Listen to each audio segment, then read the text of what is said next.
Olá pessoal, tudo bem? Na aula de hoje nós vamos falar sobre mais uma propriedade periódica que nós podemos encontrar olhando a nossa tabela periódica. Dessa vez nós vamos falar sobre a eletroafinidade. Uma excelente aula a todos!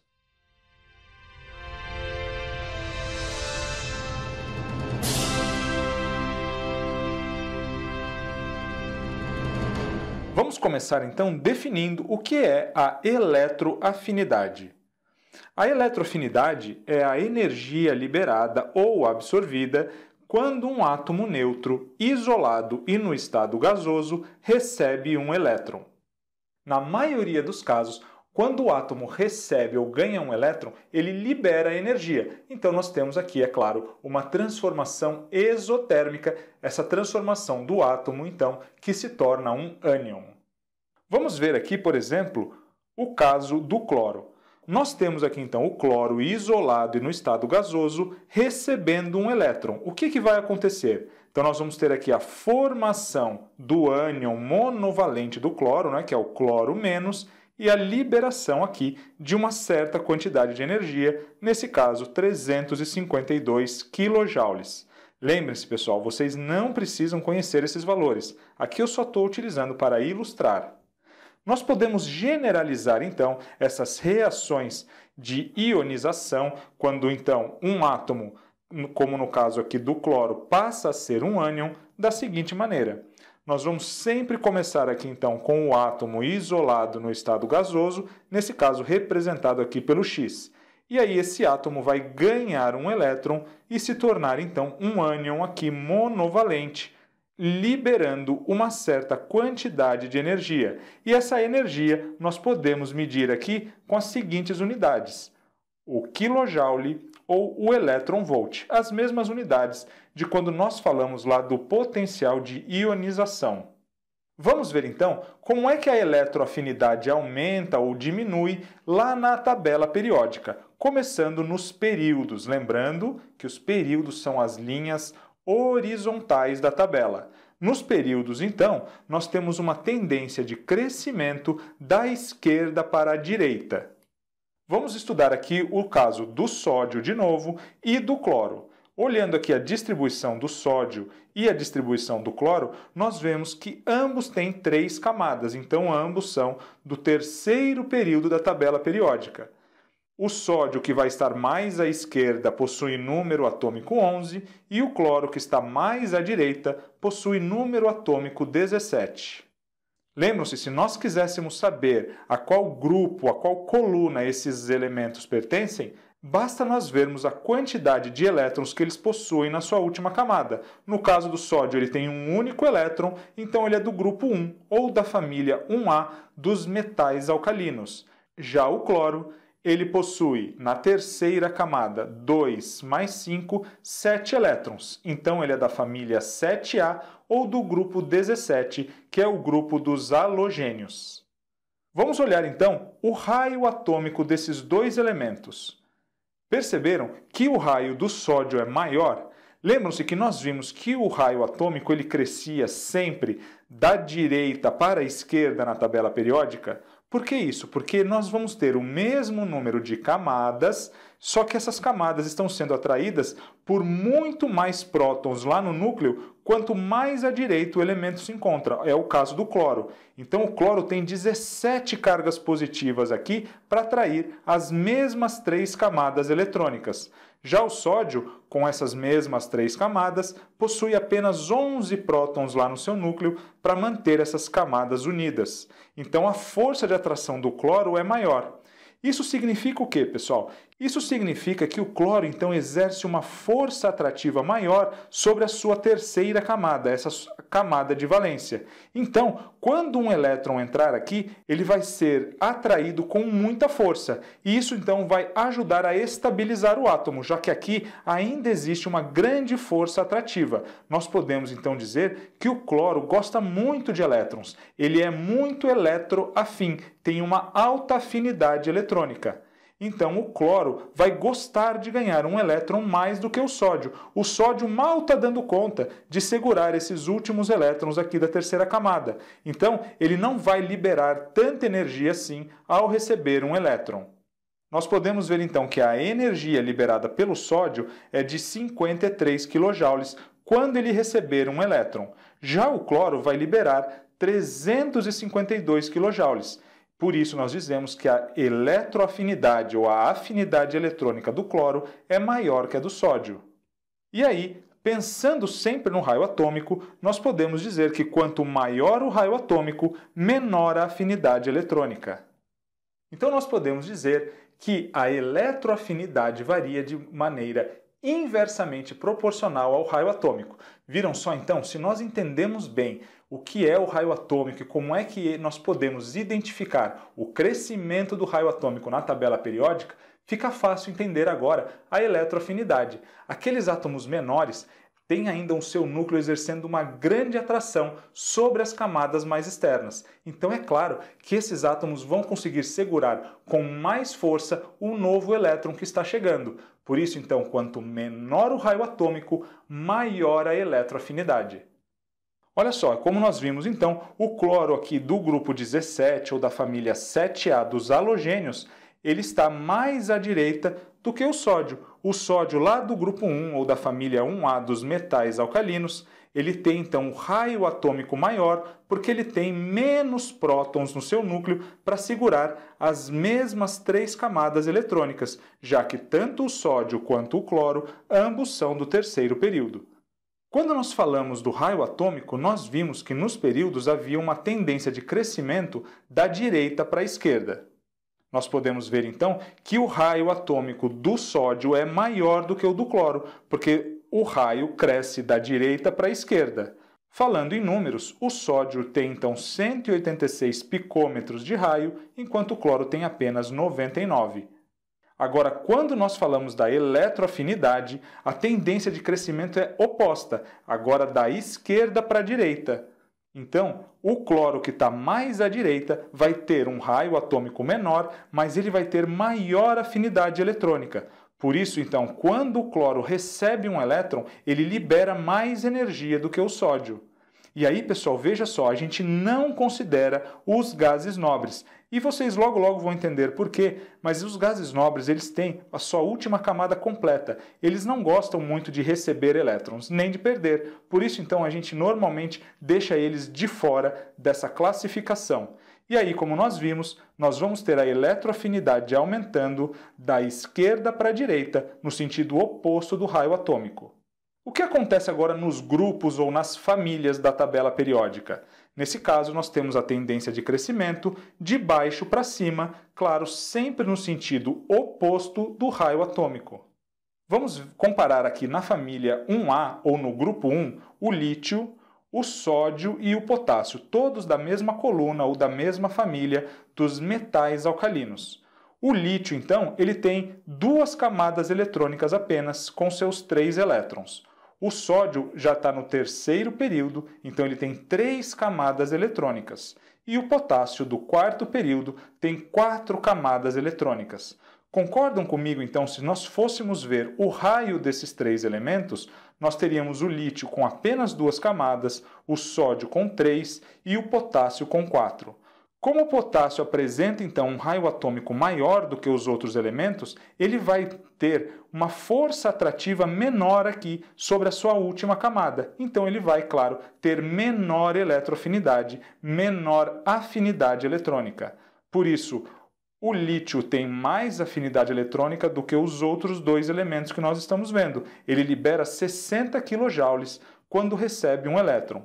Já o sódio libera 53 kJ e o potássio apenas 49, mostrando então que nos grupos há uma tendência de crescimento de baixo para cima. Quanto mais acima na tabela periódica, maior a eletroafinidade. E aí podemos dizer de outro modo aquilo que nós dissemos sobre a relação entre o raio atômico e a afinidade eletrônica. Quanto menor o raio atômico, maior a afinidade eletrônica. Claro, quanto menor o raio, olha só, o lítio tem afinidade eletrônica maior do que o potássio, que tem um maior raio atômico. Então, o lítio que está mais acima na tabela periódica, ele possui maior afinidade eletrônica do que o sódio e do que o potássio, que estão abaixo. Quando nós falamos então do raio atômico, nós vimos a tendência de crescimento do raio de cima para baixo, claro, porque quanto mais abaixo na tabela, mais camadas eletrônicas. Então, o raio atômico cresce de cima para baixo. Olhando os números aqui para a família 1A, nós vemos que o lítio apresenta um raio bem menor do que o do césio, por exemplo, que está mais abaixo. Agora, quando nós falamos de eletroafinidade ou de afinidade eletrônica, a tendência é oposta. A tendência de crescimento é de baixo para cima. Olhando os valores aqui, o lítio libera mais energia do que o césio, que está mais abaixo na tabela periódica. Então, a tendência de crescimento é oposta ao raio, sempre agora de baixo para cima. Resumindo aqui, o que nós falamos para o raio atômico é que o raio atômico cresce de cima para baixo e da direita para a esquerda. Por isso que o frâncio é o átomo, o elemento, que apresenta o maior raio atômico. Mas quando nós falamos de eletroafinidade, nós temos sempre a tendência oposta. A eletroafinidade ou a afinidade eletrônica vai crescer de baixo para cima e da esquerda para a direita. E aí nós teríamos a tendência de que o flúor fosse o elemento com maior afinidade eletrônica. Mas, na verdade, o elemento com a maior afinidade eletrônica é o cloro, que está aqui logo abaixo dele, tá vendo? Então o cloro ele é mais eletroafim, ele apresenta maior afinidade eletrônica do que o flúor.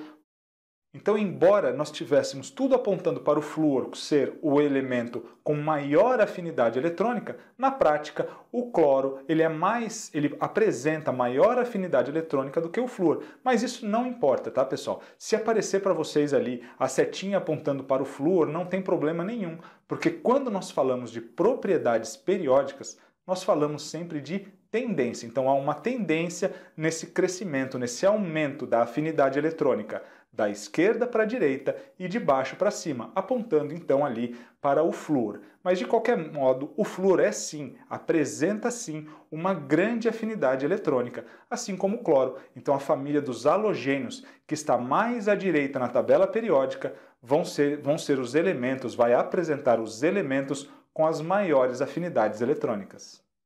Falando agora então sobre a diferença entre os metais e os ametais, nós podemos classificar da seguinte maneira. Os ametais, eles possuem alta afinidade eletrônica, ou seja, eles apresentam a tendência a formar ânions, que são aqueles átomos que receberam elétrons. Ao contrário, os metais possuem baixa afinidade eletrônica e têm uma tendência a perder elétrons e, portanto, a formar cátions. Os ametais eles estão mais à direita na tabela periódica do que os metais. Então é por isso que os ametais eles vão ter maior afinidade eletrônica do que os metais. Lembrando sempre que os gases nobres ficam fora dessa classificação. Então nós vimos que a maioria dos elementos vai liberar energia quando recebem um elétron. Mas e depois que eu já tenho um ânion, eu já tenho ali um átomo que recebeu um elétron? Se eu quiser acrescentar mais elétrons a ele, o que será que acontece? Vamos ver. Vamos dar uma olhadinha aqui no caso do oxigênio. Então, aqui eu peguei o oxigênio, um átomo isolado no estado gasoso, e acrescentei um elétron. E aí nós vamos ter então a formação do ânion monovalente do oxigênio, mais a liberação de 141 kJ de energia. E agora, se eu quisesse acrescentar mais um elétron a esse ânion, a esse átomo que já ganhou um elétron.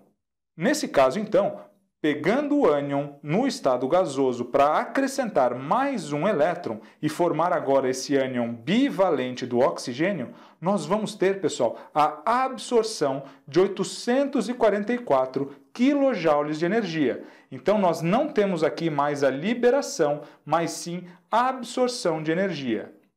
Isso acontece, pessoal, com todos os elementos. Então, depois que eu já tenho um ânion, o que é que vai acontecer? Eu já vou ter ali mais elétrons na camada de valência. Para colocar o segundo elétron ou o terceiro elétron, o que é que nós vamos ter que fazer? Nós vamos ter que vencer a repulsão eletrônica, já que os elétrons são todos negativos. Quanto mais elétrons eu tiver, mais difícil vai ser colocar um elétron ali, porque os elétrons que ali já estão vão estar então repelindo aquele novo elétron. por isso nós vamos ter que fornecer energia e nesse caso então nós vamos ter uma transformação endotérmica que absorve energia.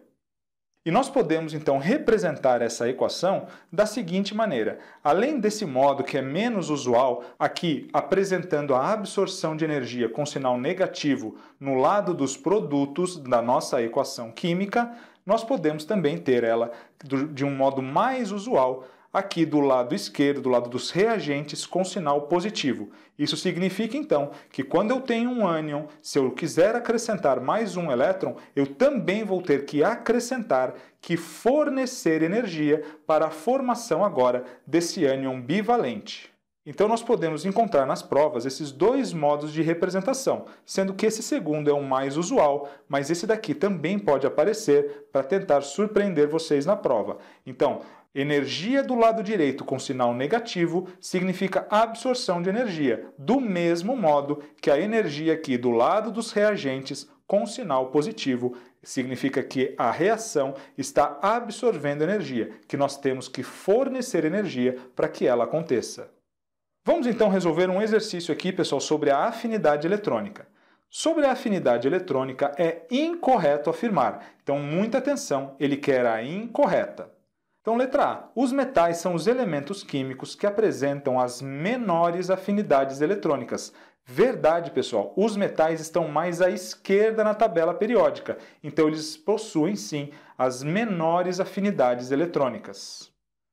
Letra B. Os ametais são os elementos químicos que apresentam as maiores afinidades eletrônicas. Isso mesmo, os ametais, eles estão mais à direita na tabela periódica. Então, nós podemos sim ver aqui, olha só, os ametais aqui do lado direito, eles têm sim maior afinidade eletrônica do que os metais que estão mais à esquerda aqui na tabela periódica. É só lembrar, olha só, o grupo 1 é o grupo dos metais alcalinos, o grupo 2 dos metais alcalinos terrosos, os elementos de transição são metais, então todos esses elementos mais à esquerda, eles possuem menor afinidade eletrônica do que os ametais aqui do lado direito da tabela periódica.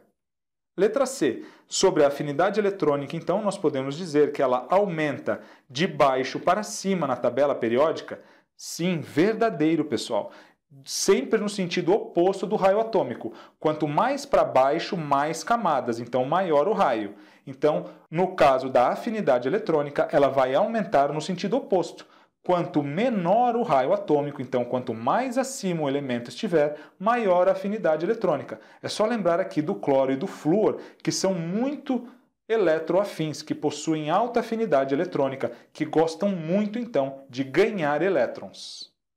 E a letra D diz que a afinidade eletrônica aumenta da direita para a esquerda na tabela periódica. Não, não é verdade, pessoal. A afinidade eletrônica aumenta da esquerda para a direita. Quanto mais à direita, maior a afinidade eletrônica. Por isso que os ametais apresentam maior afinidade eletrônica do que os metais. Então não, é o contrário, é da esquerda para a direita. A letra D, portanto, é o nosso gabarito, porque está incorreta. Então, pessoal, a eletroafinidade, juntamente com mais duas propriedades periódicas que nós veremos na próxima aula, que é a eletronegatividade e a eletropositividade, vão ser muito importantes no nosso estudo sobre as ligações químicas. Então vejam, é muito importante entender essas propriedades e perceber que elas estão sempre relacionadas com o raio atômico. Eu tenho certeza que isso vai ser um diferencial para vocês na prova, entendendo bem aqui as propriedades periódicas dos elementos. Um forte abraço a todos, vejo vocês na próxima aula.